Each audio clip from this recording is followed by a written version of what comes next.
Ce sont 30 000 femmes en France qui portent aujourd'hui des prothèses mammaires de la marque PIP, des implants qui ont tardé à être mis en cause par les pouvoirs publics en dépit des nombreux cas de rupture. Aujourd'hui, elles sont même soupçonnées d'être à l'origine de cancers. Dès que l'alerte a été donnée par l'Association des femmes porteuses de prothèses PIP, certains médecins ont immédiatement réagi. Il y a 1 an et demi, Alexandra Blacher, une association PIP, me contacte en me disant, c'est là que j'ai découvert d'ailleurs le scandale PIP, qu'il y a un vrai problème, que c'est des prothèses à base de silicone frelaté, et au nom de la clinique, dans ma clinique, qu'est-ce que je pouvais le proposer? J'ai sorti un forfait à 2 500 € pour les patientes donc, de l'association ou celles qui ont des PIP, sous la réserve de, après l'intervention, d'être sûr que c'est une PIP, parce que je ne voulais pas qu'il y ait des manipulations, à 2 500 €, comprenant l'exploitation et le remplacement de la prothèse PIP par une prothèse des 2 marques que je vous ai citées. La sécurité sociale rembourse le retrait des prothèses PIP, mais leur remplacement reste à la charge des femmes opérées pour des raisons esthétiques. Le gouvernement a donc demandé aux chirurgiens de pratiquer des honoraires avec tact et mesure. La liste des établissements conventionnés est mise à disposition par les agences régionales de santé. Mais qui va payer au titre du préjudice subi par ces femmes ?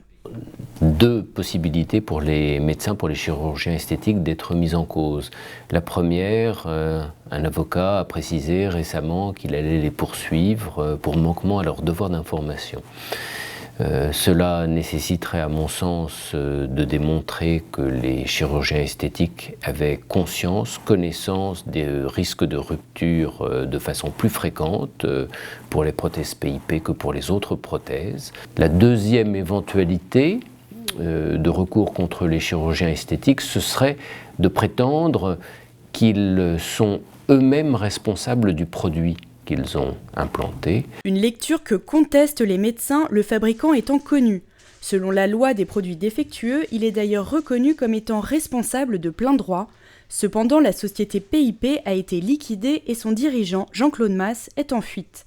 Qui plus est, Allianz, qui assure la société, a demandé l'annulation du contrat pour tromperie. Le risque, c'est que les femmes qui obtiendraient la condamnation de cette société ne pourraient recevoir aucune indemnisation. À ce moment-là, j'entrevois 2 recours possibles pour elles. Un premier qui est sans doute aléatoire, compte tenu des multiples incertitudes qui existent, et puis un deuxième qui semble beaucoup plus sérieux. Le premier, celui qui est aléatoire, ce serait une intervention de l'ONIAM, l'Office national d'indemnisation des victimes d'accidents médicaux, parce que la loi, le Code de la santé publique, prévoit que l'ONIAM doit intervenir lorsqu'un responsable n'est pas assuré.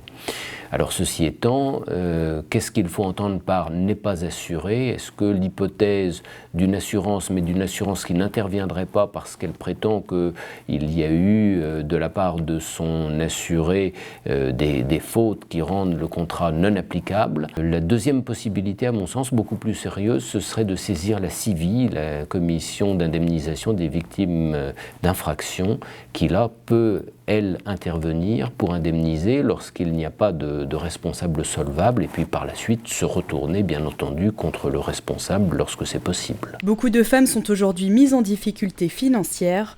Si la société PIP est lourdement pointée du doigt, la bataille juridique risque d'être longue pour ces femmes. Nathalie, bonjour, ça va? Tu peux